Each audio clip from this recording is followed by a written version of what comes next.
Selama lebih dari 2 dekade, dunia internasional terus berupaya memahami bagaimana organisasi bersenjata transnasional dapat bertahan di tengah tekanan militer, operasi intelijen, dan perubahan geopolitik global. Salah satu kelompok yang paling lama menjadi fokus perhatian adalah Al-Qaeda. Sejak serangan besar di awal abad ke-21, organisasi ini tidak lagi beroperasi seperti sebelumnya. Basis teritorial hancur, jaringan komunikasi terfragmentasi, dan banyak tokoh utamanya tewas atau ditangkap. Namun, meskipun mengalami tekanan yang sangat besar, kelompok ini tidak sepenuhnya menghilang. Al-Qaeda beradaptasi. Mereka mengubah cara bekerja, memperkecil struktur terbuka, dan mengalihkan fokus dari serangan berskala besar menuju penguatan jaringan regional. Cabang-cabangnya muncul di berbagai wilayah konflik, mulai dari Timur Tengah, Afrika, hingga Asia Selatan. Dalam kondisi seperti ini, keberlangsungan organisasi tidak lagi ditentukan oleh wilayah yang dikuasai, melainkan oleh kemampuan mempertahankan ideologi, struktur komando, dan loyalitas internal. Perubahan tersebut juga mempengaruhi cara kepemimpinan dijalankan. Jika pada masa lalu Al-Qaeda dikenal dengan figur pemimpin yang aktif menyampaikan pesan ke publik, kini pola itu semakin jarang terlihat. Pesan propaganda berkurang, komunikasi menjadi tertutup, dan pengambilan keputusan berpindah ke lingkaran yang sangat sempit. Bagi organisasi yang terus diburu oleh berbagai negara, kerahasiaan menjadi kunci utama untuk bertahan. Situasi ini semakin terlihat jelas setelah kematian pemimpin Al-Qaeda sebelumnya dalam sebuah operasi militer pada tahun 2022. Peristiwa tersebut menandai berakhirnya satu fase penting dalam sejarah organisasi. Namun alih-alih menimbulkan kehancuran total, kekosongan kepemimpinan justru membuka babak baru yang lebih sulit dipetakan. Tidak ada pernyataan resmi, tidak ada pengumuman penerus, dan tidak ada indikasi perubahan arah yang mudah dikenali. Dalam dunia kontraterorisme, kondisi semacam ini seringkali lebih berbahaya daripada kepemimpinan yang jelas. Ketika sebuah organisasi bergerak tanpa wajah publik, arah dan strateginya menjadi lebih sulit diprediksi. Para analis, lembaga riset, dan badan intelijen pun mulai menyusun potongan-potongan informasi kecil untuk memahami siapa yang sebenarnya mengendalikan organisasi tersebut dari balik layar. Dari berbagai laporan yang muncul, satu pola mulai terlihat. Ada sosok yang tidak banyak dikenal publik, namun memiliki rekam jejak panjang di internal Al-Qaeda. Sosok ini tidak tampil sebagai juru bicara, tidak mengeluarkan pernyataan ideologis secara rutin, dan tidak menjadi simbol propaganda. Namun, pengaruhnya justru terlihat dari konsistensi jaringan dan arah kebijakan organisasi pasca 2022. Dengan memahami pola kepemimpinan yang tidak terlihat secara kasat mata, kita dapat melihat bagaimana ekstremisme modern tidak selalu bergantung pada figur karismatik atau simbol besar. Dalam banyak kasus, justru aktor-aktor senyaplah yang memainkan peran paling menentukan. Dari titik inilah, pembahasan akan bergerak lebih jauh, menelusuri kemunculan figur yang kini dipandang sebagai pusat kendali baru Al-Qaeda.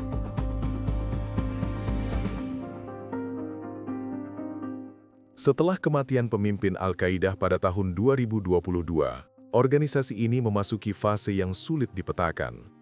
Tidak ada pernyataan resmi yang menjelaskan siapa yang mengambil alih kendali. Tidak ada pesan audio yang memperkenalkan penerus. Bahkan jaringan propaganda yang biasanya aktif pun menunjukkan pola komunikasi yang lebih terbatas. Bagi sebagian pengamat, kondisi ini menimbulkan kesan stagnasi. Namun bagi analis keamanan, situasi tersebut justru menandakan adanya konsolidasi internal yang sedang berlangsung. Dalam organisasi seperti Al-Qaeda, kekosongan kepemimpinan jarang benar-benar kosong. Kendali biasanya berpindah melalui mekanisme internal yang tidak terbuka, berbasis senioritas, pengalaman operasional, dan kepercayaan jaringan. Pada fase inilah, sejumlah laporan mulai menyoroti satu figur yang dinilai memiliki kapasitas untuk mengisi peran tersebut, bukan melalui deklarasi, melainkan melalui praktik pengaruh yang nyata. Figur itu adalah Saif al-Adel. Nama ini mulai muncul secara konsisten dalam analisis lembaga riset, laporan kebijakan, dan diskusi intelijen. Bukan sebagai simbol publik, tetapi sebagai aktor yang diduga mengkoordinasikan arah organisasi.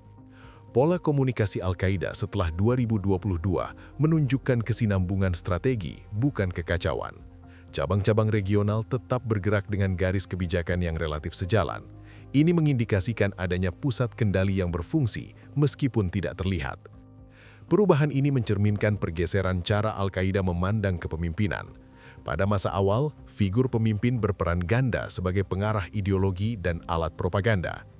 Dalam tekanan global yang tinggi, model tersebut menjadi risiko besar. Pemimpin yang terlalu menonjol lebih mudah dilacak dan dijadikan target. Oleh karena itu, organisasi ini tampak beralih ke pendekatan yang lebih tertutup, di mana pengaruh dijalankan tanpa eksposur. Saif al-Adel dipandang sesuai dengan kebutuhan fase ini. Ia tidak dikenal sebagai figur yang aktif berbicara ke publik, namun memiliki reputasi panjang di internal organisasi. Banyak analis menilai bahwa kepemimpinan model senyap seperti ini justru memberikan ruang gerak yang lebih luas. Tanpa pengakuan resmi, organisasi dapat menghindari konflik internal, sekaligus mengurangi tekanan eksternal yang biasanya menyertai pergantian pemimpin. Kepemimpinan de facto berbeda dengan kepemimpinan formal. Dalam konteks Al-Qaeda, pengaruh tidak selalu diukur dari jabatan yang diumumkan, melainkan dari kemampuan mengarahkan keputusan penting. Beberapa indikator yang digunakan pengamat antara lain konsistensi strategi antar wilayah, keselarasan pesan ideologis, serta stabilitas struktur komando. Dalam periode setelah 2022, indikator-indikator tersebut tidak menunjukkan fragmentasi yang signifikan. Hal ini memperkuat dugaan bahwa ada figur sentral yang berperan sebagai penghubung antar jaringan, bukan sebagai pengendali tunggal yang memerintah secara langsung, tetapi sebagai koordinator yang menjaga arah umum organisasi. Dalam struktur seperti ini, perintah seringkali disampaikan melalui perantara, menggunakan saluran komunikasi yang berlapis dan sulit dilacak. Model ini membuat kepemimpinan menjadi lebih tahan terhadap gangguan eksternal. Ketiadaan pengumuman resmi juga dapat dibaca sebagai strategi bertahan. Dengan tidak menegaskan siapa pemimpin tertinggi, Al-Qaeda tetap menghindari fokus berlebihan dari operasi kontrateror. Di saat yang sama, organisasi tetap dapat beroperasi melalui mekanisme internal yang sudah teruji. Pendekatan ini menempatkan figur seperti Saif al-Adel bukan sebagai simbol, melainkan sebagai penggerak. Bayangan kepemimpinan baru ini menunjukkan bahwa Al-Qaeda tidak lagi bergantung pada satu figur karismatik. Organisasi ini tampak bergerak menuju pola yang lebih fungsional, di mana pengalaman, jaringan, dan disiplin internal menjadi faktor utama. Dalam konteks inilah, Saif al-Adel dipahami sebagai bagian dari evolusi organisasi, bukan sekedar pengganti nama.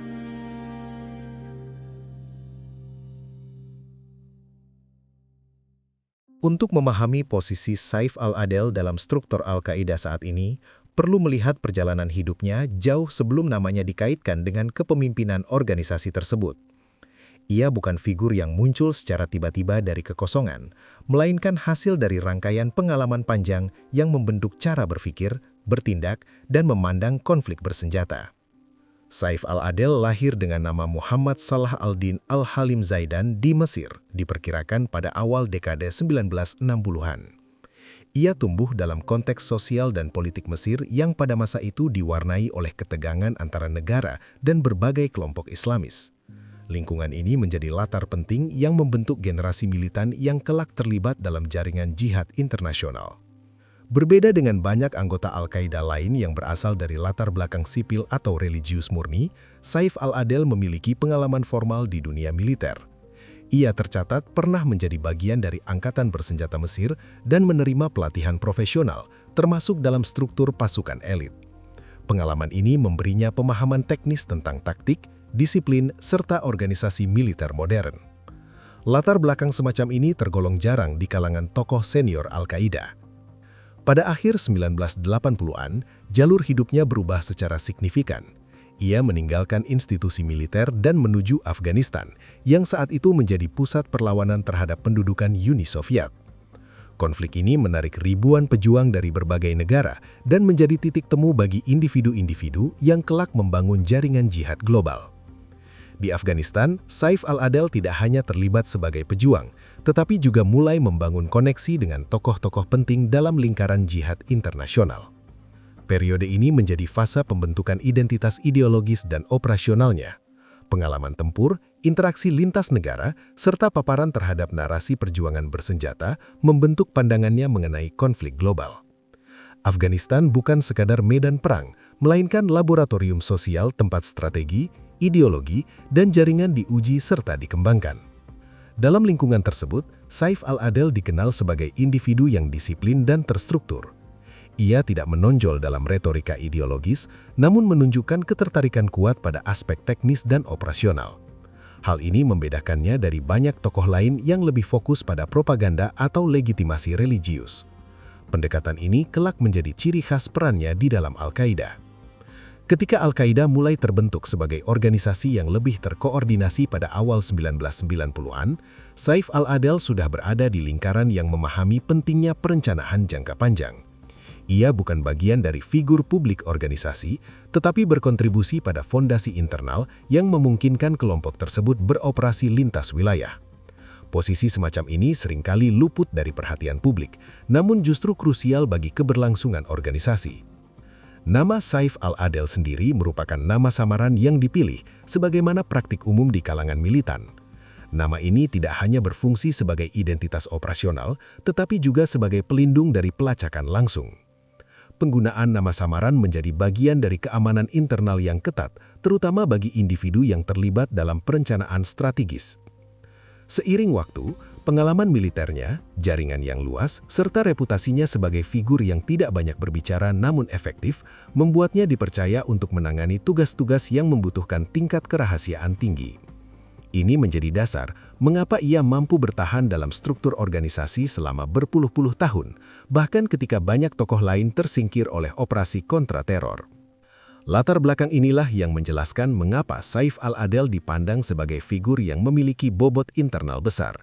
Ia bukan produk instan dari krisis kepemimpinan, melainkan hasil dari proses panjang yang melibatkan pelatihan formal, pengalaman tempur, dan adaptasi terhadap dinamika jihad global. Pemahaman ini menjadi kunci untuk membaca peran-peran berikutnya yang ia jalankan di dalam organisasi.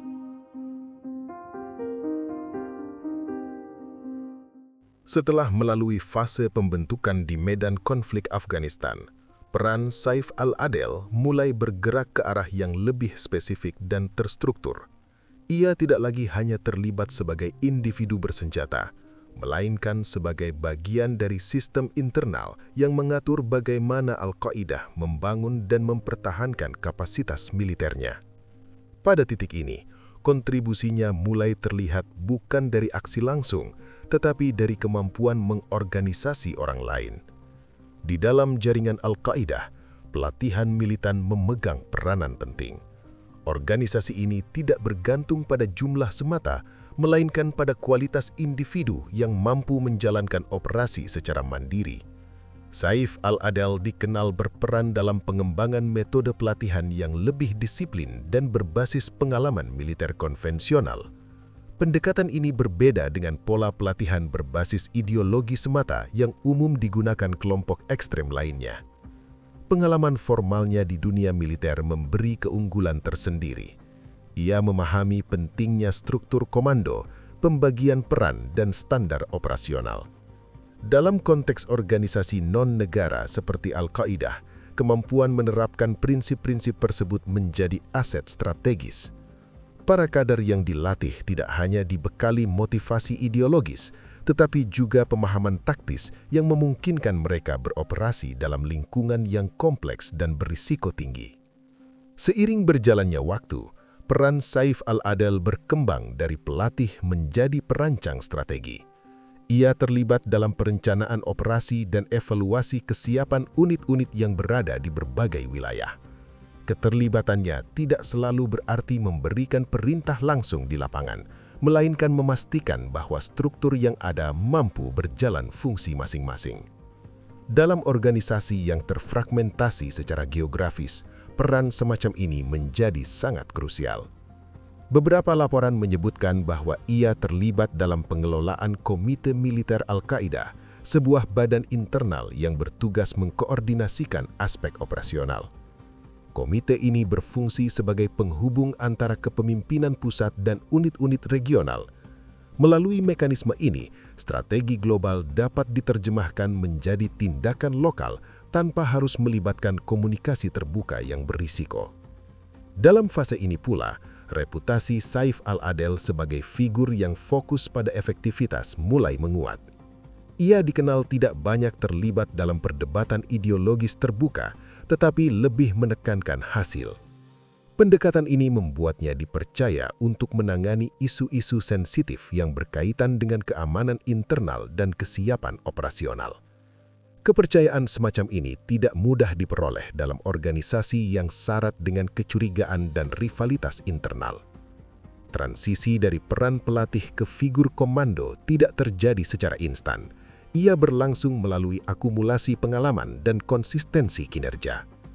Ketika banyak tokoh lain menjadi target operasi militer internasional, Saif al-Adel tetap bertahan dan terus berfungsi dalam struktur organisasi. Keberlangsungan ini memperkuat posisinya sebagai figur yang dianggap mampu menjaga kesinambungan operasional. Peran militernya juga membentuk cara Al-Qaeda memandang konflik.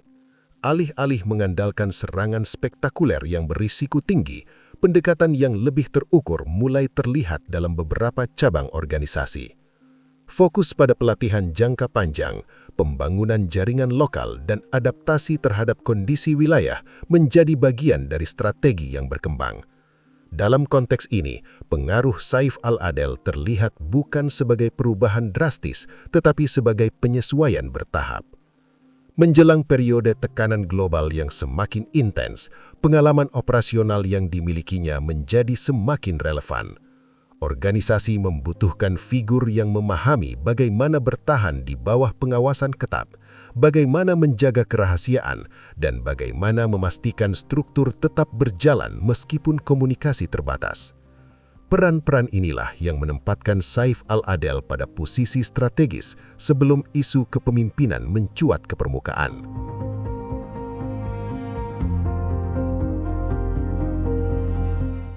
Seiring meningkatnya peran Saif al-Adel dalam struktur internal Al-Qaeda, perhatian terhadap dirinya tidak hanya datang dari lingkaran organisasi, tetapi juga dari aparat penegak hukum internasional. Aktivitas yang dijalankannya selama bertahun-tahun menempatkannya dalam radar berbagai badan keamanan, terutama setelah serangkaian serangan besar yang dikaitkan dengan jaringan Al-Qaeda pada akhir 1990-an. Nama Saif al-Adel tercantum dalam dakwaan terkait serangan bom terhadap Kedutaan Besar Amerika Serikat di Nairobi, Kenya, dan Dar es Salaam, Tanzania pada tahun 1998. Serangan tersebut menewaskan ratusan orang dan melukai ribuan lainnya. Peristiwa ini menjadi salah satu titik balik dalam kebijakan kontraterorisme global, mendorong kerjasama lintas negara yang lebih agresif dalam memburu tokoh-tokoh Al-Qaeda. Dalam konteks hukum internasional, tuduhan terhadap Saif al-Adel tidak berdiri sendiri.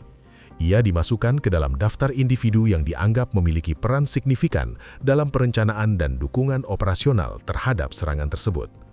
Status ini menjadikannya salah satu buronan paling dicari oleh Amerika Serikat dan sekutunya selama lebih dari 2 dekade.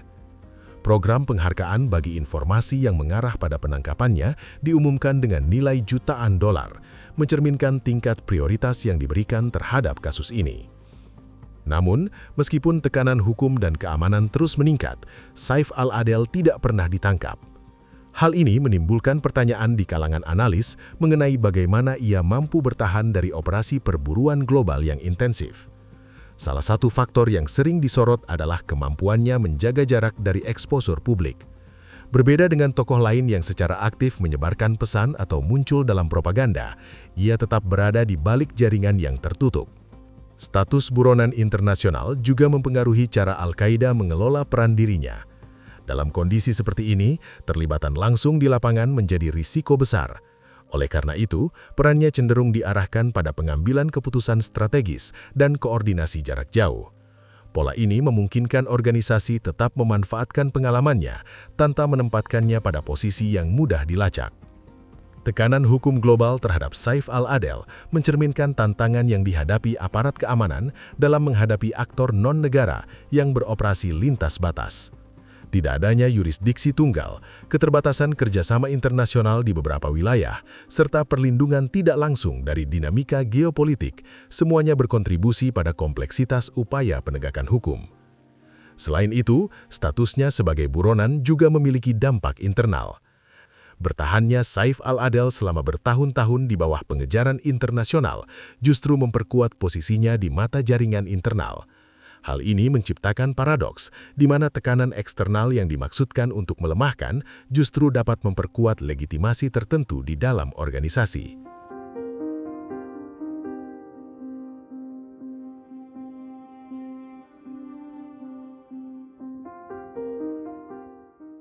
Di tengah tekanan hukum internasional yang terus memburu, salah satu aspek paling menarik dari perjalanan Saif al-Adel adalah lokasi keberadaannya dalam jangka waktu yang panjang. Berbagai laporan dan analisis menunjukkan bahwa ia tidak bersembunyi di wilayah konflik terbuka seperti Afghanistan atau Pakistan, melainkan menetap di Iran sejak awal dekade 2000-an. Fakta ini menimbulkan banyak pertanyaan, mengingat hubungan ideologis yang rumit antara Al-Qaeda dan negara tersebut. Iran merupakan negara dengan mayoritas penganut Syiah, sementara Al-Qaeda berakar pada ideologi Sunni yang secara historis kerap memusuhi pengaruh Syiah. Secara terbuka, kedua pihak sering berada di sisi yang berlawanan dalam berbagai konflik regional. Namun, dinamika geopolitik tidak selalu mengikuti garis ideologis yang kaku. Dalam praktiknya, kepentingan strategis dapat menciptakan ruang toleransi yang tidak terduga. Keberadaan Saif al-Adel di Iran tidak berarti hubungan formal atau aliansi ideologis. Sejumlah analis menilai bahwa posisinya lebih menyerupai status pembatasan tidak resmi. Ia dan beberapa tokoh Al-Qaeda lainnya dilaporkan berada di bawah pengawasan dengan ruang gerak yang terbatas namun relatif aman dari operasi militer asing. Kondisi ini menciptakan situasi ambigu, di mana keberadaan mereka diketahui tetapi tidak secara aktif diekspos atau diserahkan. Bagi Al-Qaeda, situasi tersebut memberikan keuntungan tertentu. Iran bukan wilayah operasi militer langsung Amerika Serikat seperti Afghanistan atau Irak. Tingkat resiko serangan drone atau operasi penangkapan jauh lebih rendah. Dari sudut pandang keamanan, lokasi ini menawarkan perlindungan pasif yang sulit diperoleh di tempat lain. Hal ini memungkinkan figur seperti Saif al-Adel untuk bertahan tanpa harus terus berpindah secara intensif. Namun, keberadaan di Iran juga membawa keterbatasan. Akses langsung ke medan konflik dan cabang-cabang Al-Qaeda menjadi terbatas. Komunikasi harus dilakukan secara tidak langsung dan sangat hati-hati. Dalam kondisi ini, peran Saif al-Adel semakin bergeser ke arah pengaruh strategis jarak jauh. Ia tidak berfungsi sebagai komandan lapangan, melainkan sebagai pengarah kebijakan yang bekerja melalui jaringan perantara. Lokasi ini juga mempengaruhi dinamika internal Al-Qaeda. Tidak semua cabang regional memandang keberadaan pemimpin de facto di Iran sebagai posisi yang ideal. Bagi sebagian kelompok, faktor ideologis dan simbolik tetap penting. Hal ini menjadi salah satu alasan mengapa organisasi tersebut tidak mengumumkan kepemimpinan secara terbuka. Dengan mempertahankan ambiguitas, Al-Qaeda dapat menghindari ketegangan internal yang berpotensi muncul akibat faktor lokasi. Dari sisi geopolitik, keberadaan tokoh Al-Qaeda di Iran sering dimanfaatkan sebagai alat tawar dalam hubungan internasional. Iran dapat menggunakan informasi atau pengaruh terhadap individu-individu ini sebagai bagian dari strategi diplomatiknya, tanpa harus mengakui dukungan langsung. Situasi ini menciptakan lapisan kompleks dalam hubungan antara negara, organisasi ekstrem, dan aktor keamanan global.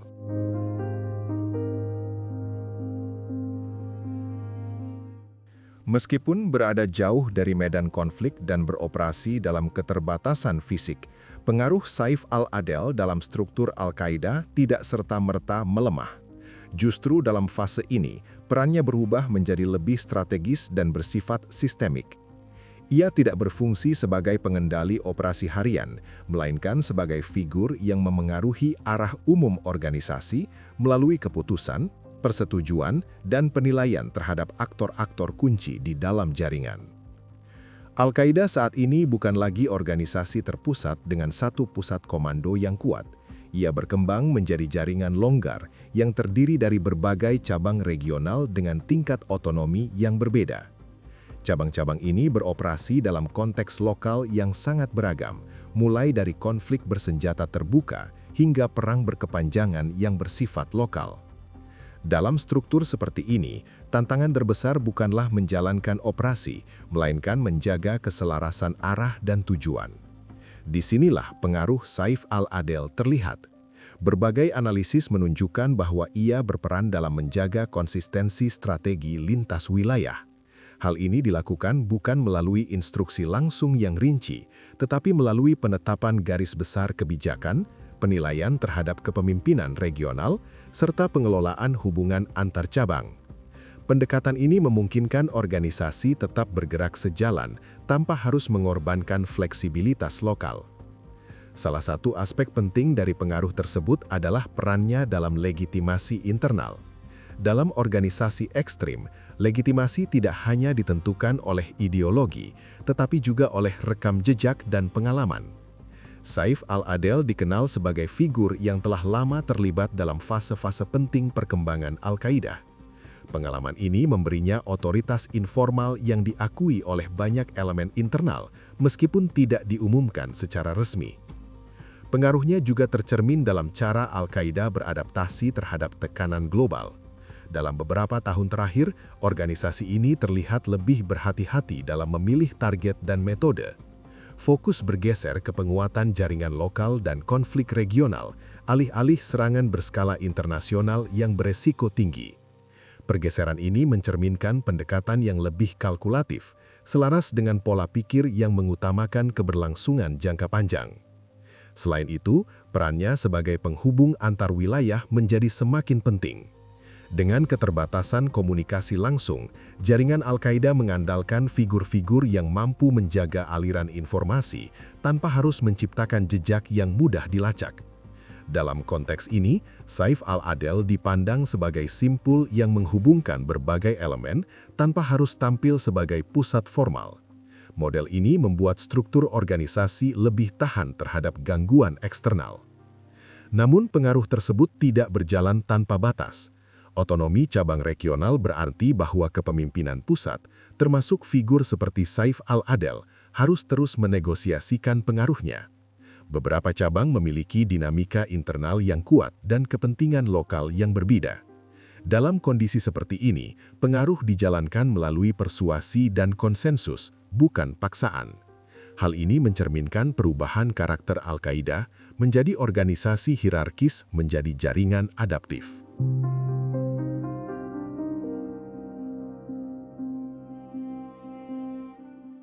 Meskipun memiliki pengaruh yang nyata dalam struktur Al-Qaeda saat ini, posisi Saif al-Adel tidak berada dalam kondisi yang sepenuhnya stabil. Kepemimpinan yang dijalankan tanpa pengakuan resmi membawa konsekuensi tersendiri. Di satu sisi, pendekatan ini memberikan perlindungan dari tekanan eksternal. Namun, di sisi lain, absennya legitimasi terbuka menciptakan ruang ketidakpastian yang dapat memengaruhi kohesi jangka panjang organisasi. Salah satu tantangan utama berasal dari sifat Al-Qaeda yang semakin terdesentralisasi. Cabang-cabang regional kini memiliki kepentingan lokal yang kuat dan beroperasi dalam konteks konflik yang sangat berbeda satu sama lain. Dalam kondisi seperti ini, menjaga keselarasan ideologis dan strategis menjadi semakin sulit. Pengaruh pusat tidak selalu diterjemahkan secara seragam di lapangan, terutama ketika cabang-cabang tersebut menghadapi tekanan dan peluang yang berbeda. Keterbatasan komunikasi juga menjadi faktor penting. Dengan pengawasan ketat terhadap jaringan ekstremis, saluran komunikasi harus dijaga seminimal mungkin. Hal ini membatasi kemampuan koordinasi langsung dan memperlambat pengambilan keputusan. Dalam jangka pendek, kondisi ini dapat ditoleransi. Namun dalam jangka panjang, keterbatasan confirming feedback dari lapangan berpotensi mengurangi efektivitas kepemimpinan strategis. Selain itu, faktor lokasi tetap menjadi beban struktural. Keberadaan Saif al-Adel di wilayah yang secara geopolitik sensitif membatasi fleksibilitasnya. Ia tidak dapat dengan leluasa berpindah atau berinteraksi langsung dengan cabang-cabang utama. Hal ini menciptakan jarak simbolik antara figur pusat dan elemen-elemen operasional di lapangan. Dalam organisasi yang sangat bergantung pada loyalitas dan persepsi, jarak semacam ini dapat menjadi sumber ketegangan laten. Tantangan lain datang dari dinamika generasi. Banyak cabang Al-Qaeda kini dipimpin oleh figur yang lebih muda dan terbentuk dalam konteks konflik lokal, bukan jaringan global awal. Cara pandang, prioritas, dan metode mereka tidak selalu selaras dengan pendekatan generasi lama. Dalam situasi ini, kepemimpinan yang berbasis pengalaman historis harus terus beradaptasi agar tetap relevan di mata generasi baru. Tekanan eksternal juga tidak menunjukkan tanda-tanda berkurang. Operasi kontraterorisme terus berkembang dengan teknologi pemantauan yang semakin canggih. Setiap figur yang dianggap memiliki peran sentral akan terus menjadi target prioritas. Dalam kondisi seperti ini, mempertahankan keseimbangan antara pengaruh dan keamanan pribadi menjadi tantangan yang berkelanjutan. Dari sisi organisasi, masa depan Al-Qaeda sendiri berada dalam fase transisi. Kelompok ini tidak lagi berada di pusat perhatian global seperti 2 dekade lalu, namun justru beroperasi dalam bayang-bayang konflik regional yang berkepanjangan. Keberhasilan atau kegagalan kepemimpinan senyap akan sangat bergantung pada kemampuan menjaga relevansi tanpa memicu fragmentasi internal. Dengan tantangan tersebut, pertanyaan mengenai arah Al-Qaeda ke depan tetap terbuka. Apakah model kepemimpinan senyap ini akan mampu bertahan dalam jangka panjang, atau justru memicu pergeseran baru dalam struktur organisasi masih belum dapat dipastikan? Jawaban atas pertanyaan ini akan bergantung pada perkembangan di lapangan yang terus berubah.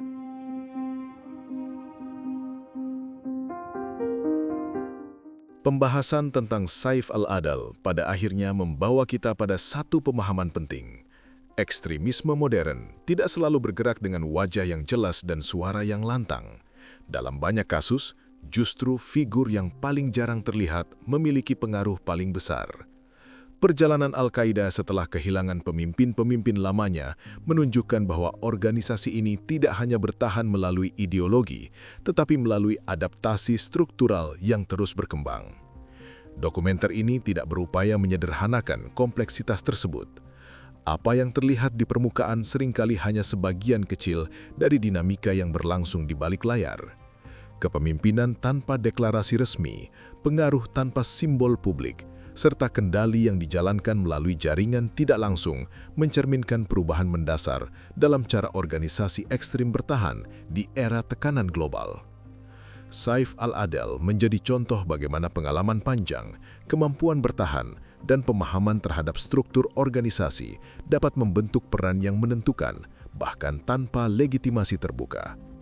Ia bukan figur yang berdiri sendiri, melainkan bagian dari sistem yang lebih luas. Sistem ini mengandalkan kerahasiaan, fleksibilitas, dan kemampuan membaca peluang dalam landscape geopolitik yang terus berubah. Namun, penting untuk diingat bahwa fokus pada satu individu tidak berarti mengabaikan faktor lain yang sama pentingnya. Al-Qaeda hari ini adalah hasil dari interaksi banyak elemen, konflik regional yang berkepanjangan, kelemahan negara, rivalitas geopolitik, serta dinamika lokal yang seringkali luput dari perhatian global. Figur seperti Saif al-Adal beroperasi di dalam ruang tersebut, bukan di luar konteksnya. Dengan memahami bagaimana kepemimpinan ekstrim dijalankan secara senyap, kita dapat melihat bahwa ancaman tidak selalu hadir dalam bentuk yang mudah dikenali. Ketika sebuah organisasi memilih untuk tidak menampilkan wajahnya, tantangan bagi dunia internasional justru menjadi lebih besar. Analisis harus bergeser dari sekedar simbol dan pernyataan publik menuju pemahaman mendalam tentang struktur, jaringan, dan proses pengambilan keputusan.